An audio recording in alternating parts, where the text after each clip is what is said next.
So what if you have a guy that is either doesn't fit that identity or maybe doesn't want to fit that identity? Like they're resistant to the style of play. So for example, you're saying like your dream team would be the bigger, rough and tough, and obviously they have skill. But that's just a very common thing when you ask guys to do the gritty stuff and do the shot blocking, do the forechecking, do that stuff. Really easy to shy away and not really buy into that. So that would be in like the negative light, but maybe not even being negative. But with that younger team, you said you had one or two players that were maybe didn't really fit on this team. Like the rest of the team wasn't really, they were way above the rest of the team.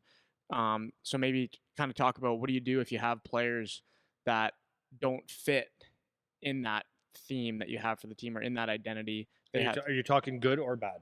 either. So do both. Okay, Like, so good is the easiest one. yeah, No, I shouldn't say easiest. It's. I think it's the one where you can probably talk them through because you can use leadership and how the team follows you because you're the best player or one of the best players, if you want to use that term. So if you get them to understand like that these guys are counting on you to do your job well, and if you don't do it, nobody else will. That was like the easy part, right?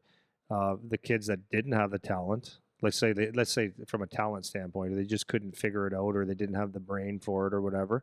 Then I would just find a role for them, and I always use the one example on that poor team that we had that this kid just couldn't have a brain for hockey. So I said, okay, but you're fast.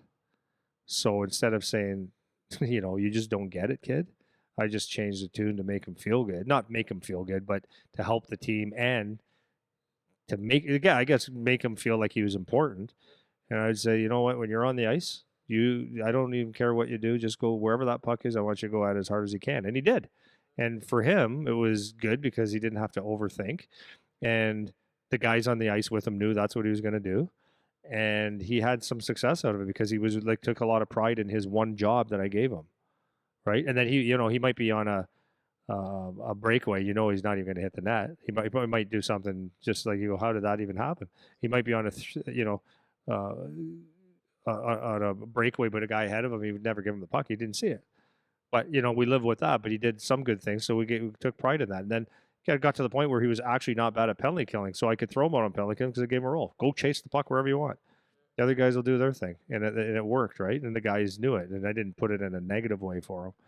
So that's good. Now, if you got someone that just resists, refusing to do what you want, that's a whole other issue. And that issue is more like, okay, now you need to be coached, but now this is that equal fair thing. If you don't do of course you teach them the leadership, teach them the principles. See you, boys. We had an audience here today. You teach them the principles of leadership. You teach them how important the team is and the team concept. And if he still doesn't want to buy into that or try to, he's thinking more of himself and all that kind of stuff, well, then the consequences have to be something. So that's fair and equal. That's where that argument of fair and equal just doesn't add up. He doesn't just get to play the way he wants because it's youth hockey. Like there's 16, 17 other guys on this team that are doing it properly. So until you do it, at least try to do it, I can't reward you. So which one would you like? I'm not saying I'm sitting him for 3 weeks, but there's consequences to not being a team guy. Yeah, and I think the coaches, they get stuck sometimes if that player happens to be their best player. Right? There's a tricky situation. But that's I'm glad you said that because I wasn't even thinking that right away. Because that happens a lot. Because they think that their leash is longer. It's because I can score the goals and stuff. But I'm telling you, as a coach, you will get resistance from the parents and maybe even other parents. But you will do him a total injustice if you don't correct it, if you don't teach him that. And even if here's the thing though, even if he doesn't follow your rules or he doesn't toe the line with you, you planted a seed. Whether that's 9 years old or 12 years old or 14 years old, he's heard it all year that you need to be a team guy. This is the defensive side is just as important as that. Don't cheat on this or whatever don't slam your stick because you're the best or all those little things. If he's heard it multiple times from you, you've planted a seed and you've done your job. right? But the top guys have to buy in, man. Like it's important. I some guys will have a philosophy, yeah, but if we win the game and he scores the goals, who cares? Because whatever. But if you're trying to make him a good hockey player, long term, not short term, then you have to address those things. And trust me, parents will resist. They're gonna think you're the dumbest coach in the world. I've been there, No, I know. and I I was remember right, that by too. the way, Yeah, every time, yeah. right? I remember Because that too, though, because yeah, the guys would. And to your point about other parents even getting upset, it'd be like we're you're costing us a win or a game because you're not putting the best guy on the ice or whatever that could get us a goal. And like it's not is what's the point? Like this is where it's like what's the point, right? Because parents get real caught up about like development, but then when the game starts, it's like well now it's about winning, you know?